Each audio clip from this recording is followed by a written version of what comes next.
Rail budget में हम वाकई एक रेलवे स्टेशन पर खड़े हैं। अगर ये मान लीजिए तो हिंदुस्तान का एक सच यह भी है कि दरअसल रेलवे प्लेटफॉर्म पर इस देश में तकरीबन 1.25 करोड़ लोग सोते हैं। उन सबसे इतर देश में पहली बार बुलेट ट्रेन चलाने का प्रस्ताव है। ये ट्रेन मुंबई अहमदाबाद के बीच बुलेट ट्रेन चलेगी। मेट्रो शहर को हाई स्पीड रेल नेटवर्क से जोड़ने का प्रस्ताव है। फिलहाल 160 से 200 किलोमीटर प्रति घंटे की रफ्तार से ट्रेन दौड़ेगी। धार्मिक यात्राओं के लिए खास ट्रेन चलाई जाएगी। हर धाम को जोड़ने की बात है। हर धर्म के लोगों को इसमें जो अलग अलग जगहों पर जाना चाहेंगे उनको जोड़ने की बात है। दिल्ली आगरा के बीच high speed train, Delhi Kanpur के बीच high speed train, Kanpur Nagpur के बीच high speed train. High speed train तकरीबन 8 जगहों पर चलाई जाएगी। दिल्ली पठानकोट के बीच भी हाई स्पीड ट्रेन चलेगी। दिल्ली चंडीगढ़ के बीच भी, चेन्नई हैदराबाद के बीच भी हाई स्पीड ट्रेन चलाने की बात हो रही है। नागपुर से सिकंदराबाद के बीच भी हाई स्पीड ट्रेन चलाई जाएगी। नागपुर यानी तेलंगाना का इलाका सटा हुआ है। 5 जनसाधारण एक्सप्रेस का ऐलान किया गया है। नई 5 प्रीमियम गाड़ियां भी चलाई जाएंगी, इसका भी ऐलान किया गया है। मुंबई गोरखपुर जनसाधारण एक्सप्रेस, जिन जनसाधारण एक्सप्रेस का किया गया उसमें सहरसा से आनंद विहार जो कि दिल्ली में है, वहां पर चलेगी। बद्रीनाथ केदारनाथ लाइन का सर्वे किया जाएगा। किन जगहों तक रेलगाड़ी जा सकती है, नहीं जा सकती है, कब तक जा सकती है। तो ये जो ट्रेनों का ऐलान है उसमें 9 रूटों पर हाई स्पीड ट्रेन और बुलेट ट्रेन अहमदाबाद मुंबई के बीच, चूँकि इसकी रिपोर्ट आ चुकी है और इन जगहों पर चलाया जा सकता है, तो इसको लेकर ये बात हो रही है कि क्या इन जगहों पर हाई स्पीड ट्रेन के जरिए अब स्पीड ट्रेन की बढ़ाई जाए, जिससे भारतीय रेलगाड़ी रफ्तार के साथ दौड़ने लगे। शहनवाज जी, योजनाओं का अंबार है, लेकिन इन सब के बीच एक बार एक सवाल संसद के भीतर ही जॉर्ज फर्नांडिस ने उठाया था कि जब आप ऐलान करते हैं तो जब तक इन ऐलानों को पूरा ना किया जाए तब तक नए बजट को लाने से क्या फ़ायदा रेलवे में। तो आपको लगता है कि जो ऐलान हुए हैं इन्हें अब जब तक इम्प्लीमेंट ना हो तब तक चीज़ें रुकनी चाहिए और पहले इम्प्लीमेंट करने पर जोर देना चाहिए? शहनवाज जी। नहीं, बहुत अच्छा सवाल है आपका, क्योंकि जब ऐलान होता है वो भी सरकार की तरफ से होता है, पार्लियामेंट के फ्लोर पर होता है, तो लोग अपेक्षा करते हैं कि ये पूरी हो जाए, जो ऐलान है वो पूरा हो। आप जानते हैं कि अभी बहुत सारी रेलवे बजट में जो पिछले बजट है, अगर लालू जी का ये ऐलान करने लगे तो अभी 10 से 20 साल लगेगा, क्योंकि एंट्रीम बजट में उन्होंने अनाउंस कर दिया था। जैसे हमारे यहाँ भागलपुर में DRM ऑफिस अनाउंस कर दिया, अब लोग हर बार कहते हैं साहब क्यों नहीं बना। इसी तरह जो इंटरिम में जो करने का अधिकार नहीं था वो भी कर दिया। लेकिन हमारी सरकार के इस बजट पे जाइए, ये किसी भी सरकार का 1 महीना पूरा करने के बाद ये पहला बजट है और इसमें विजन भी है, इसमें जैसा नरेंद्र भाई ने कहा रफ्तार भी है और एक सोच भी है। तो इसको लेकर जो हम अनाउंस कर रहे हैं, हम बहुत सारी चीज़ें अनाउंस कर देते हैं क्योंकि सरकार तो ये 5 साल रहने वाली है, तो 5 साल में तो किसी को शक शुबा अखिलेश जी को भी नहीं होगा। तो अगर हम रहने वाले हैं तो हम बहुत सी चीज़ें आज ही अनाउंस कर देते हैं। लेकिन आज जो अनाउंस हुआ है वो ईमानदारी से हुआ है, जो कर सकते हैं वो करेंगे और 60 महीने के अंदर उसको लाकर दिखा देंगे। जो आप हमसे टाइम बॉन्ड पूछ रहे थे, जो बुलेट ट्रेन है वो 60 महीने के अंदर आपको एकदम या तो चलने लगेगी या चलने लायक हो जाएगी। तो जो ऐलान करेंगे वही करेंगे जो कर सकते हैं।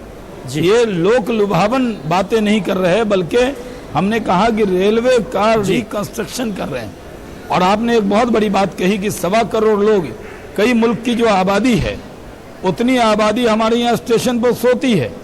तो आखिर जो हम ट्रेन की मॉडर्नाइजेशन की बात कर रहे हैं कि 10 मेट्रो को बड़ा बनाएंगे या और स्टेशन को बनाएंगे, साफ सुथरा रखेंगे, उसमें यह भी विजन है कि जो लोग आए उनको वर्ल्ड क्लास सुविधा मिले। आप जापान जाएं या बीजिंग जाएं और आप नई दिल्ली आएं तो आपको लगे नहीं कि हम अपने अंतर्राष्ट्रीय स्तर पर इतनी ज़्यादा सुविधा है और हमारे यहाँ इतनी कम क्यों है। तो विज़न बड़ा है। और जो राहुल गांधी जी ने कहा कि इसमें कोई विज़न नहीं है, तो मुझे बहुत ताज्जुब हुआ। मुझे लगा कि जहाँ इतना विज़न दिखाया गया है उस पर इस तरह की प्रतिक्रिया की अपेक्षा उनसे नहीं थी। नहीं, हम पूछ लेते हैं अखिलेश जी, ये राहुल गांधी का बयान जो है कि कोई दृष्टि नहीं है इस बजट में, ये एक पॉलिटिकल बयान है या इस बजट को देखकर आप लोग के जहन में कुछ ऐसा ही उठ रहा है? पुण्य जी, कोई तो बता दे कि इसमें विजन क्या है। आप ही बता दें, कोई बता दे। कहने की बात हम नहीं कर रहे हैं। जैसे मैं आपको थोड़ा सा उदाहरण दे रहा हूँ। 60 इस बार 27 संभवतः नई ट्रेनें चली हैं। पिछले बार 67 नई ट्रेनें चली थी। 57 ट्रेनों का रूट बढ़ाया गया था। 24 ट्रेनों को स्पीड बढ़ाई गई थी। अभी कोई आपके साथ बैठे एक्सपर्ट बता रहे थे कि जो बम्बई अहमदाबाद ट्रेन का, बुलेट ट्रेन का जो हुआ है, मैं बता दूं, फरवरी 2013 में ही उसकी प्रिलिमिनरी रिपोर्ट जापान की एक कंपनी है, उसके वाइस चेयरमैन ने गवर्नमेंट को दे दिए। कितना एक्सपेंडिचर आ गया, क्या होगा, 2010 से वो कर रहे थे, और 20 पन्ने की रिपोर्ट है। वो रिपोर्ट पढ़ लें, देख लें। 63,000 करोड़ रुपए उसकी लागत भी आने वाली है। अब वो कैसे बनेगी, किसके द्वारा बनेगी? महाराष्ट्र गवर्नमेंट, गुजरात गवर्नमेंट और पीपीपी। अखिलेश जी, आपने अहमदाबाद मुंबई का जिक्र जो किया, एक चीज और सुन लीजिए। हमारे साथ वीके दत्त साहब बैठे हैं, जो फॉर्मर मेंबर हैं रेलवे बोर्ड के। वो हमें जानकारी, उन्होंने कहा कि उसमें कुछ उन्होंने एक बात और कही संयोग से इस ब्रेक में।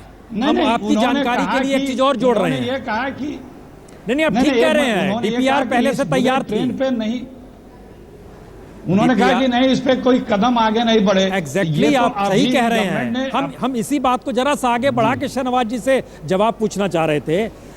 वीके दत्त जी, जिक्र हो रहा है कि चारों धाम में जोड़ा जाए बद्रीनाथ, केदारनाथ, क्या इस पे भी पहले कोई रिपोर्ट तैयार की गई थी? जी हाँ, जब ये केदारनाथ बद्रीनाथ की त्रासदी हुई, 5,000 लोग मर गए। एक आप ही जैसे प्रबुद्ध मीडिया के ने पूछा कि जब मैं जुंगफ्राओ पर स्विट्जरलैंड में ट्रेन से जा सकता है तो गंगोत्री क्यों नहीं जा सकता? उस पर मैंने ही स्टडी की। अगर जो कालका शिमला रेलवे है 1500 मीटर चढ़ती है 100 किलोमीटर में, तो इसी प्रकार से 4500 मीटर वो चढ़ सकती है 300 किलोमीटर में। गंगोत्री तक संभव है, केदारनाथ तक संभव है, बद्रीनाथ और हेमकुंड साहब तक भी संभव है। तो ये प्रस्ताव हमने एक जो उत्तराखंड की त्रासदी का सेमिनार था, सारे डेलीगेट खड़े हो गए, बोले साहब हमें कुछ नहीं चाहिए, आप यही दे दीजिए। और सर्वसम्मति से प्रधानमंत्री कार्यालय में ये प्रस्ताव भेजा गया कि साहब इसको प्रस्ताव किस वर्ष रखा गया था? ये वर्ष रखा गया था उत्तराखंड त्रासदी के 4 महीने बाद। 4 महीने बाद रखा गया था, दिसंबर 2012 में।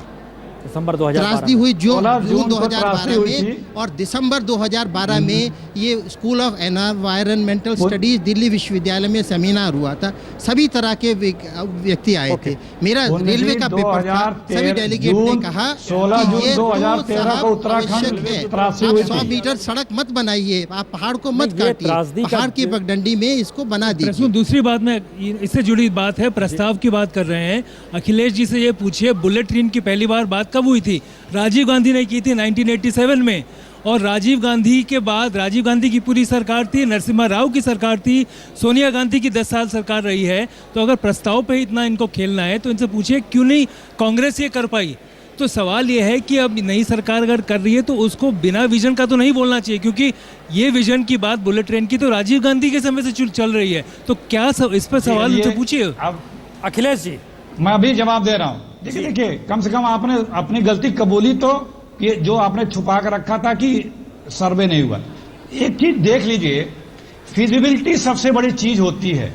आप पैसा किस कोर में पहले लगाएंगे? बुलेट ट्रेन चलेगी, कितने कास्ट आएगी, कितना फेयर आएगा, ठीक है, होना भी चाहिए। वो उस पर कौन लोग चल पाएंगे, प्रायोरिटीज भी तय होती है। हमें रेलवे की प्रायोरिटी में क्या रेलवे की है? रेलवे बुलेट ट्रेन बननी चाहिए, शुरू होनी चाहिए, लेकिन क्या ये फर्स्ट प्रायोरिटी यही है? हमें उसमें पैसे लगाने हैं, पैसे ढूंढने हैं, पैसे लगाने वाले ढूंढने हैं। चीज में जब आलोचना करना है, ये एक्सपर्ट बता दें, नहीं ये एक्सपर्ट बता दें, नहीं एक मिनट, आलोचना की बात नहीं कर रहा हूं। देखिए, प्रैक्टिकल बात मैं करता हूं, मैं प्रैक्टिकल बात करता हूं। बम्बई से अहमदाबाद की डिबेट करते हैं तो साफ साफ कितना आएगा कि आप अगर बुलेट ट्रेन की बात राजीव गांधी सोचें और हम उसको कर रहे हैं, तो उसमें भी एतराज आपको हो रहा है। अभी नहीं, प्लीज शाहनवाज भाई, हम बोल कमी निकाल रहे हैं। अभी देखिए जो अभी केदारनाथ की बात हुई, यहीं पे आपके एक्सपर्ट बता दिए कि सर्वे हो चुका है। अभी एक्सपर्ट ये भी बता दें कि बॉम्बे से नहीं सर्वे नहीं हुआ, इन्होंने किसी सेमिनार में बोला। कितना आएगा? ये रेल कितना फेयर आएगा? रेल बोर्ड की तरफ से नहीं हुआ, ये इन्होंने ये नहीं कहा।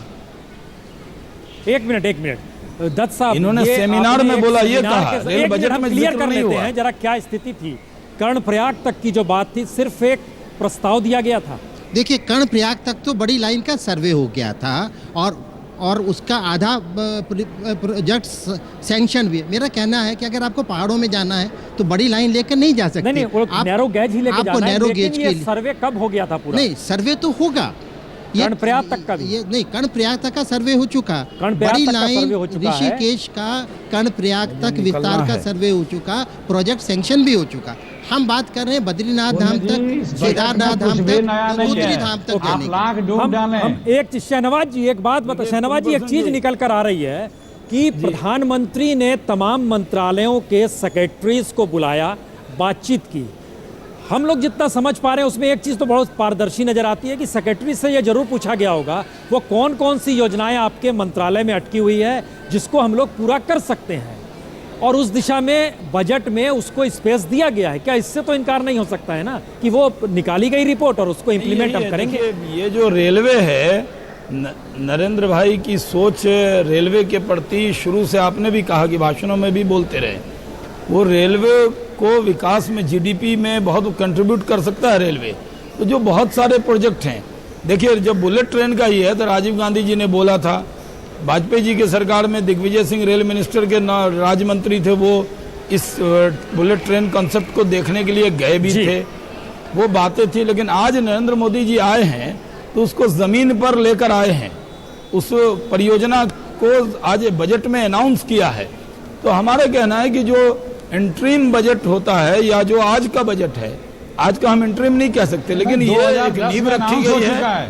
इसमें लोगों को ये मान लेना चाहिए कि हिंदुस्तान के लोगों के लिए रेलवे के सेक्टर में वर्ल्ड क्लास रेलवे इस देश के लोगों को चाहिए, और हमारी सरकार वो देश के लोगों को देगी। हमें आगे जाना है, इसलिए मैं क्षमा मांगता हूँ और डिबेट में मुझे अब अनुमति दे दें आप। नहीं, आप मुस्कुराते हुए जाइएगा। लेकिन पुण्य जी मैं एक बात और कहना चाहता हूँ। जी पुण्य जी, राजनाथ सिंह जी कई दिनों से बोल रहे थे कि लखनऊ को मैं ये ला रहा हूँ, और रोज मीडिया में आता था कि बनारस में प्रधानमंत्री की कॉन्स्टिट्यूंसी अब ये होने जा रहा है। और आज सुबह भी चैनलों पे आ रहा था। नहीं, सुबह भी चैनलों पे आ रहा था, लेकिन अभी तक हमको दिखा नहीं कि लखनऊ में क्या क्या हो रहा है, बनारस में क्या क्या हो रहा है। आज तक के पास है कॉपी रेल बजट की, आप एक कॉपी लखनऊ वाला निकाल के पेज दे दीजिए। नहीं, हमने टीवी पे सुना है, थोड़ी देर में मेल कर देता हूँ, कि हम निकाल के देखें। अगर कुछ हो तो आपको कुछ हो तो जानकारी मिल जाए, कुछ हो तो जानकारी बढ़ जाएगी। के रेलवे स्टेशन पर पहले एक बोर्ड लगा रहता था कि मुस्कुराइए आप लखनऊ में है, अब वो बोर्ड भी हट चुका है। तो हम जरा हम अब वो बोर्ड भी हट चुका है। बहरहाल मुंबई को लेकर एक बात की जाएगी, क्योंकि मुंबई में 864 EMU, मुंबई का CST स्टेशन, वहां पर वीरेंद्र गुणावत हमारे संवाददाता मौजूद हैं। वीरेंद्र, क्या है लोगों की प्रतिक्रिया, क्योंकि मुंबई में 864 EMU नए देने की बात हुई है? प्रसून मैं इसमें क्लैरिफिकेशन लाना चाहूँगा, बल्कि क्लैरिटी करना चाहूँगा। जो 864 ये बताए गए, यानी 72 ट्रेन होते हैं, ये 72 वो ट्रेन है जो पिछले 2-3 सालों से पेंडिंग है, जो मुंबई को देखना बाकी है, मुंबई में लाना बाकी है। तो उसी कोचेस को, उसी ट्रेन को घुमा फिरा के बताया गया है, कोई नए एडिशनल कोचेस नहीं है। लेकिन यहाँ मुंबई वासी कई अधिक हैं, मैं उनसे बात करना चाहूँगा। महिलाओं की सुरक्षा और साफ सफाई को लेकर आप कह रहे थे इस बजट में कुछ नहीं है, क्या कहना चाहते हैं? देखिए, गवर्नमेंट ने 400 लेडीज हमारे लिए अपॉइंट किए। 4000 RPF वुमेन कांस्टेबल पूरे देश भर। हाँ, तो 4000 तो ठीक है, 4000 वैसे भी वो कम ही है, लेकिन 4000 की है तो ठीक है। हाँ। लेकिन वो 4000 अपनी ड्यूटी मीन्स ठीक से निभाए तो हो सकता है, कुछ भी हो सकता है। और जब तक गवर्नमेंट बोल रही ये ट्रेन, वो बुलेट ट्रेन, वो आने वाली रहेगी तब ठीक है। लेकिन अभी क्या, अभी जो लोकल ट्रेन है ना, उसको क्लीन करे, मीन्स बेसिक जो क्लीनलीनेस है। या तो फिर अभी देखो इधर पंखे ही नहीं है, पंखे नहीं, आप गर्मी में है। इस बजट को, पूरे बजट को महिलाएं किस तरह से देखती है मुंबई की? देखिए ठीक ठाक है, बुरा है, अच्छा है, कैसा था? ठीक ठाक है, अभी जो भी है ठीक है। बुलेट ट्रेन आ रही है मुंबई में, क्या कहना चाहेंगे? क्या मुंबई वासियों को फायदा होगा, या अधिकतर 70 लाख जो यात्री सफर करते हैं मुंबई में, उनके लिए फायदा है? वो दिखावा है। ये बुलेट ट्रेन है, मुंबई से अहमदाबाद नहीं, मुंबई से दिल्ली होना चाहिए। लेकिन है तो ये अहमदाबाद के लिए चलाना ये कोई फायदे की मेरे बात साथ यहाँ है कि पैसेंजर एसोसिएशन के बंदे हैं, पूरा बजट आपने देखा है, कुछ मुख्य बातें भी आपने देखी है। मुंबई वासी क्या सोचता है कि कितना ये बजट उनके फायदे के लिए रहा है? ये बजट जो मिला है वो फायदे का नहीं है। जिसमें 2 साल से मांग थी वो हमें पूरा करना मांगता था, लेकिन कुछ भी नहीं मिला है। कौन सी मांगी थी? हमारी मांगे थी अभी दिन ब दिन पैसेंजर्स लोग बढ़ रहे हैं अभी, तो उसके लिए जो 2 साल से 72 ट्रेन है वो जल्दी से जल्दी दिया जाए, लेकिन अभी तक कुछ भी नहीं। वापस उसने अभी घोषणा की कि वो 2 साल में करेंगे। 2 साल में यानी 24 महीना लगेगा। इधर पब्लिक एक एक दिन में बढ़ रही है। मैं समझ गया कि लोग बढ़ते जा रही है। बुलेट ट्रेन और हाई स्पीड ट्रेन जो मुंबई वासियों को दी गई है, क्या उससे आप लोग खुश नहीं है? बिल्कुल खुश नहीं है। या मुंबई वासियों को बुलेट ट्रेन की जरूरत नहीं, जो ट्रेन सुविधा है उसके अंदर सुविधा बढ़ाने की जरूरत है। लोगों की जान जा रही है, डब्बे के अंदर कोई सुविधा नहीं है, उसके लिए कुछ खर्चा करने का और सुधार करने की जरूरत है। बुलेट ट्रेन आके कुछ भी फायदा होने वाला। आखिरी सवाल आपसे, पूरा बजट को किस तरह दिखते हैं मुंबई? एक मुंबईकर के लिए एक अच्छा सराहनीय रिजल्ट है। 864 जो है नई ट्रेन उन्होंने दी है। नई ट्रेन नहीं, ये पेंडिंग ट्रेन डब्बे जो दिए है, तो नई ट्रेन आएगी। डब्बे से मतलब ये है कि लोगों को कम से कम उसमें अच्छा कदम मिलेगा, उनकी यात्रा जो है मंगलमय होएगी, गंतव्य स्थान पे अच्छे से पहुंचेंगे। नई ट्रेन से उनका वेंटिलेशन, हवा पानी वो बढ़िया रहेगा। बुलेट ट्रेन के लिए एक अच्छा कदम है, एक आइडिया, नया आइडिया दिया है और देश इसको गौरवान्वित महसूस करता है। उन्होंने जो वादा किया था चुनाव में, वो वादा पूरा करके दिखा रहे हैं और ऐसा करता है कि जो उन्होंने पिटारा में जो भी उन्होंने वादे किए थे वो धीरे धीरे पूरा करते हुए जाएंगे। कुल मिला के देखा जाए प्रसून बहुत ही मिला जुला एक रिएक्शन मुंबई वासी दे रहे हैं, लेकिन बुलेट ट्रेन को एक बहुत ही बढ़िया आइडिया बता रहे हैं कि ये आइडिया इससे पहले कभी नहीं आया है और यदि ये जब भी आता है, अमल होता है, तो इससे अधिकतर जो तकरीबन 70 से 75 लाख मुंबई के रेल यात्री सफर करते हैं वेस्टर्न हार्बर सेंट्रल लाइन में, उनको तो इतना फायदा नहीं होगा, लेकिन एक क्लास